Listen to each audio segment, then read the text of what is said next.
సంతానలేమితో బాధపడుతున్నారా? 899 రూపాయలకే fertility assessment package. వివరాలకి సంప్రదించండి.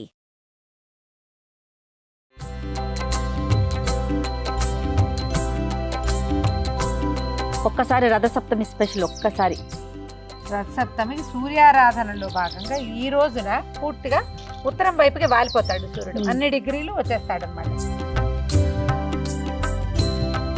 కానీ చూడండి, ఎప్పుడు స్టూడియోలో ఉండే కన్నా బయటకు వస్తే పక్షుల అరుపులు, కేకలు, కిలకిలా రావాలి. ఎంత బాగున్నాయో. చక్కగా దీన్ని అలంకరించుకోవటం ఈ రథాన్ని. ఇంకా పువ్వులు పెట్టి ఈ పువ్వులతోటి ఏం చేసినా చెయ్యొచ్చు. ఆనంద కర్పూర నీరాజనం దర్శయామి ఏకాంతాయ కళ్యాణి దేవి చేస్తున్నాము. సుమన్ టీవీ ప్రేక్షకులందరికీ నమస్కారం. ఈరోజు నేను రమ్మగారు రథసప్తమి స్పెషల్ పాయసన్నం మీ అందరికీ చేసి చూపిస్తున్నామండి. ఎప్పుడు మనం వీడియోల రూపంలో రథసప్తమికి ఎలా ఉండాలి, ఏం చేయాలి, పూజా విధానం ఇవన్నీ మాట్లాడుకుంటూ ఉంటాం కదా. ముఖ్యంగా పాయసన్నం అది డైరెక్ట్గా చేసి చూపిస్తున్నా. నమస్తే రమ్మగారు. నమస్తే జయ. మొత్తం రెడీ చేసినట్టున్నారు కుంపటితో సహా. అంటే మామూలుగా దాల్ పెడతాము, ఇలా మన బాల్కనీలో మాడాల మీద దాల్ పెట్టి కింద వాళ్ళు గోల్ చేస్తారు.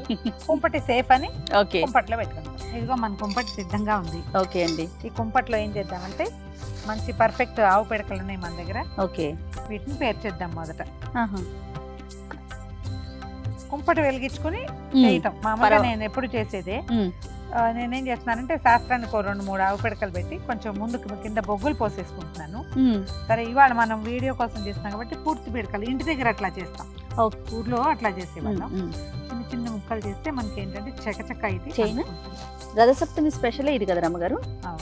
మీ కింద ఒక పెద్దది పెట్టి అది పెట్టు, చిన్న చిన్నవి పెట్టి మనకి అందుకుంటాయి. చాలా ఇంకొకటి 2 చిన్న చిన్నవి ఈ గ్యాప్లు పూర్చిస్తే కొంచెం కర్పూరం పెట్టి వెలిగించుకోవచ్చు. మామూలుగా ఇదివరకు దేవుడు ఇది కాకుండా పాయసం కాకుండా మనం ఇంకేదైనా చేయగలుగుతున్నాం. పాలు కట్టుకుంటాం. దానికి కింద నుంచి కొబ్బరి పీచు గాని ఇక్కడ ఒక గ్యాప్ ఉంటుంది కుంపటికి. కొబ్బరి పీచు అంటించి ఇక్కడ పెడితే నిదానంగా మంట పైకి వచ్చి అవన్నీ అంటుకుంటాయి అన్నమాట. బొగ్గులు కానీ ఏమైతే న్యూస్ పేపర్లు కూడా పెట్టేసేయచ్చు.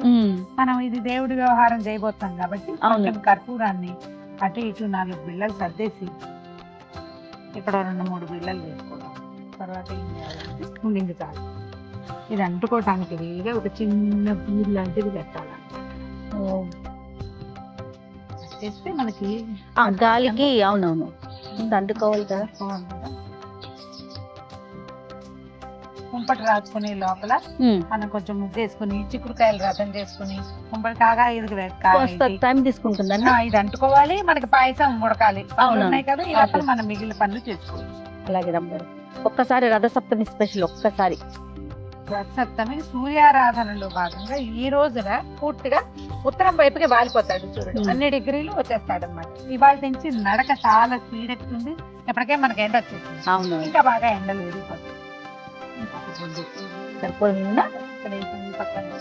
మనకి చకచక కావాలిగా.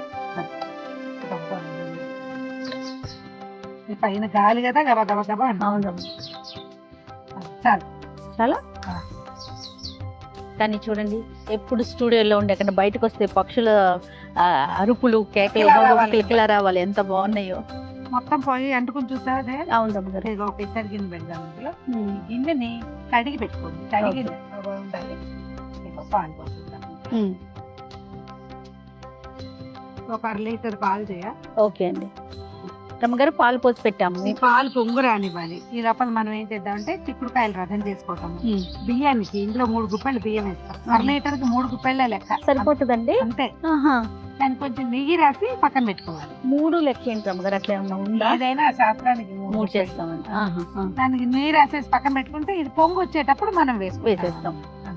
పొంగి పొర్లి కుంపట్లో పడిపోకర్ల పైకి వచ్చినప్పుడు వేసేస్తే సరిపోతుంది. మరి మనం రథం చేసేసుకుందామండి. ఈ పాలు పొంగేటప్పుడే సూర్యనారాయణ మూర్తి తండ్రి, మీ దయ వల్ల మా జీవితం, మా ఇల్లు, వాకిలి, మా రాష్ట్రం, దేశం అన్ని కూడా పాలు పొంగినట్టు సిరులు పొంగాలి.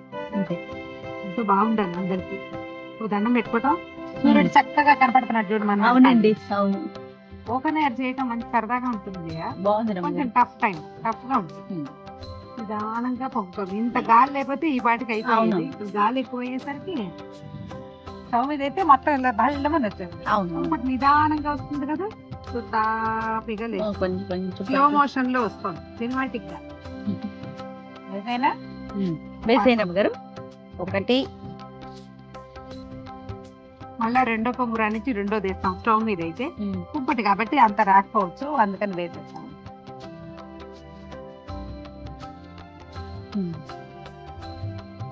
మూడు చిటికలు తీసివేయి నువ్వు కూడా. చిటికలు చిటికంటే తెలుసా అది.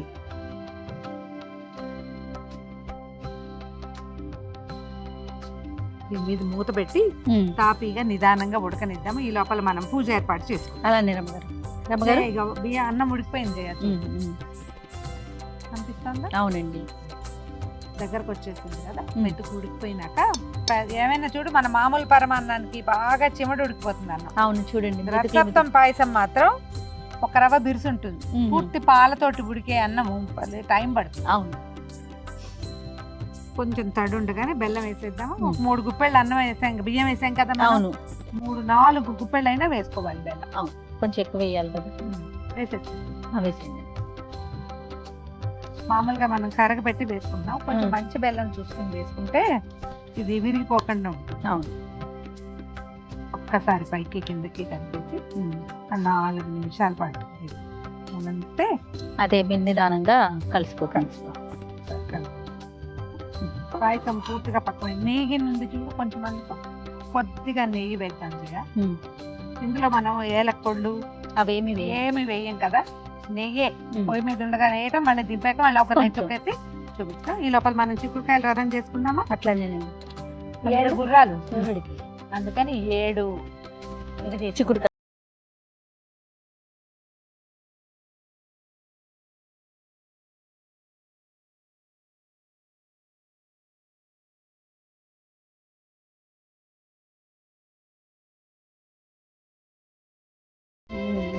పిక్స్ తోటి కూడా చేసుకోవచ్చు. అవి ఈవెన్ సైజ్ లో కూడా ఉంటాయి. కాయలు ఇటు కూడా ఇది ఎటు పెట్టామో దీన్ని కూడా అట్టే పెట్టుకోవాలి. గింజలోకి గుచ్చితే గట్టిగా ఉంటాయి. అవును. కండలో కాక. ఇది రథం అంటే రథం షేప్ లో ఏం చెయ్యం.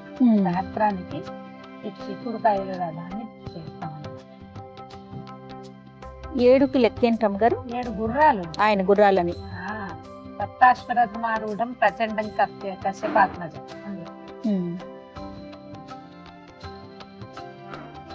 ఇలా దీని మీద నుంచి ఇట్లా పుల్లలు వచ్చి ఇలా నిల్చుంటుంది. రథం లాగానే మించుగా అదే షేప్ లో వస్తుంది.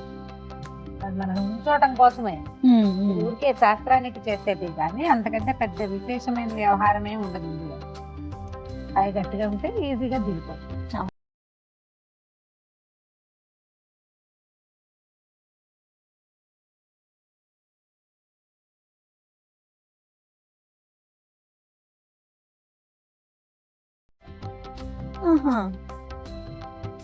రథం గోపురం లాగా వస్తుంది. అదే అంతే. ఇంకా ఇందులో ఏవో పరమాద్భుతాలు ఏమీ ఉండవు. అద్భుతంగా చేసే ప్రక్రియ ఇది ప్రక్రియ కాదు. రెండోది ఏంటంటే ఇది ఒక విధానం ప్రకారం మనం ఆయన్ని కూర్చోబెడతాం. ఈ కింద ఏదైనా ఎత్తుగా పెట్టుకుంటే కరెక్ట్ గా కూర్చుంటుంది. మన దగ్గర సూర్య ప్రతిమ ఏదైనా ఉంటే పెట్టుకుంటాం జయ. చాలా సాధారణంగా ఎవరి దగ్గర సూర్యుడి ప్రతిమలు అవి ఉండవు. అవును. మనం ఈ చిక్కుడుకాయల రథమే, నీకు చేత వచ్చినా చేత రాకపోయినా ఎలా ఉన్నా సరే ఇదే మన రథం అంతే. దీని మీదకే మనము ఇప్పుడు ఇక్కడే ఉన్నాడు కదా, మనం వెనకాలే సూర్యుడు ఉన్నాడు.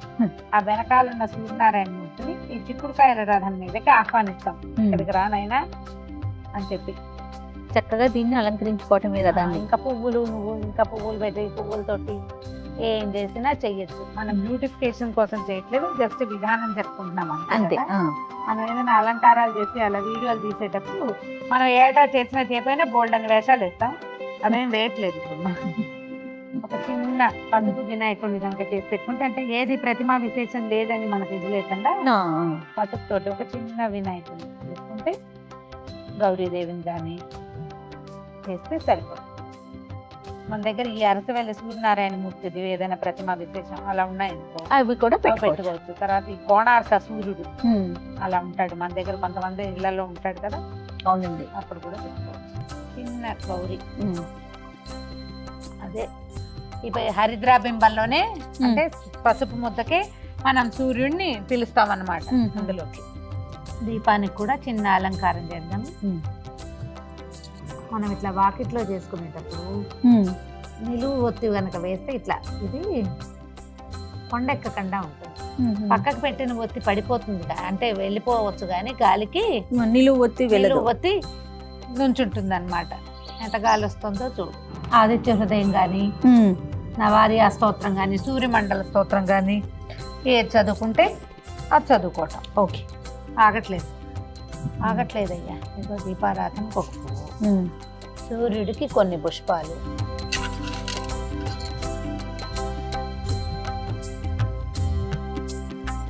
సర్వదా జయమంగళం తదేవ లగ్నం సుదినం తదేవ తారాబలం చంద్రబలం తదేవ విద్యాబలం దైవబలం తదేవ లక్ష్మీపతే తేంగ్రేగం స్మరామి. గురుర్బ్రహ్మ గురుర్విష్ణు గురుదేవో మహేశ్వర గురు సాక్షాత్ పరబ్రహ్మ తస్మై శ్రీ గురవే నమః.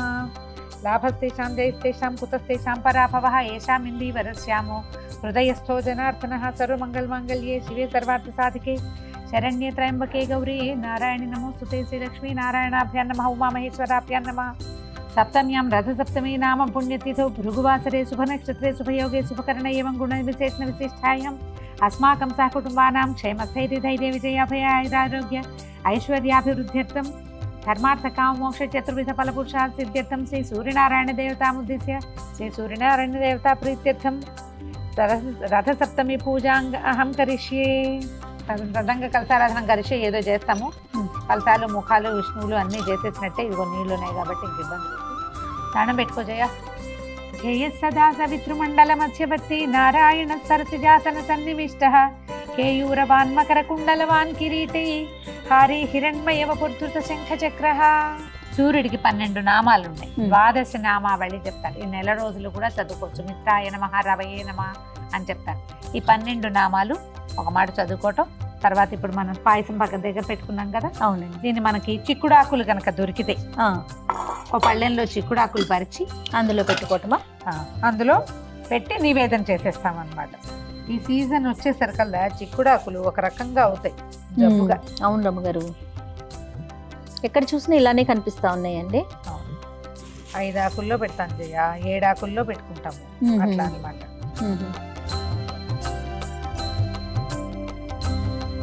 మిత్రాయ నమః. ఈ నామాలు చదువుకుంటే మంచిది జయ. ఓం రవయే నమః, ఓం సూర్యాయ నమః, ఓం భానవే నమః, ఓం ఖగాయ నమః, ఓం పూష్ణే నమః, ఓం హిరణ్యగర్భాయ నమః, ఓం మరీచయే నమః, ఓం ఆదిత్యాయ నమః, ఓం సవిత్రే నమః, ఓం అర్కాయ నమః, ఓం భాస్కరాయ నమః. మనం ఏదైనా పళ్ళు అవి పెట్టదలుచుకుంటే అవి కొబ్బరికాయ కొడితే అది. నిజానికి ఇవన్నీ ఊరికే మనం చేస్తున్నాం, కానీ పాయసమే ముఖ్య నివేదన.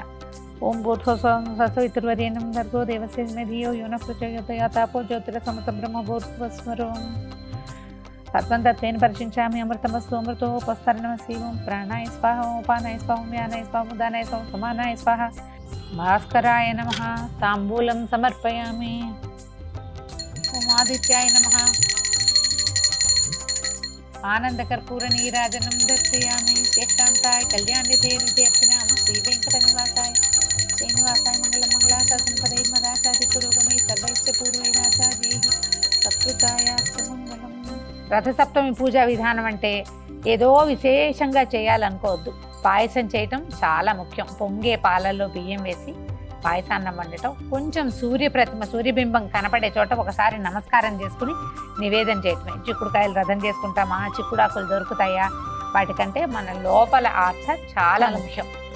ఇంత వివరంగా నేనేం పెద్ద వివరంగా చేయలేదు, ఒక మాదిరిగా చేస్తాం.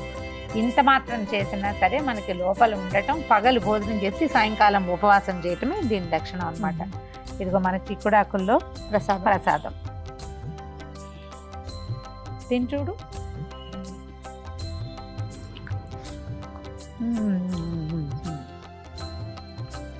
కుంపట్లో చేసిన ప్రసాదం. ఈ మాఘమాసం అంతా ఏమీ చేయలేకపోయినా స్నానం చేసి సూర్యుడికి దండం పెట్టుకోండి. అలాగే రమ్మగారు.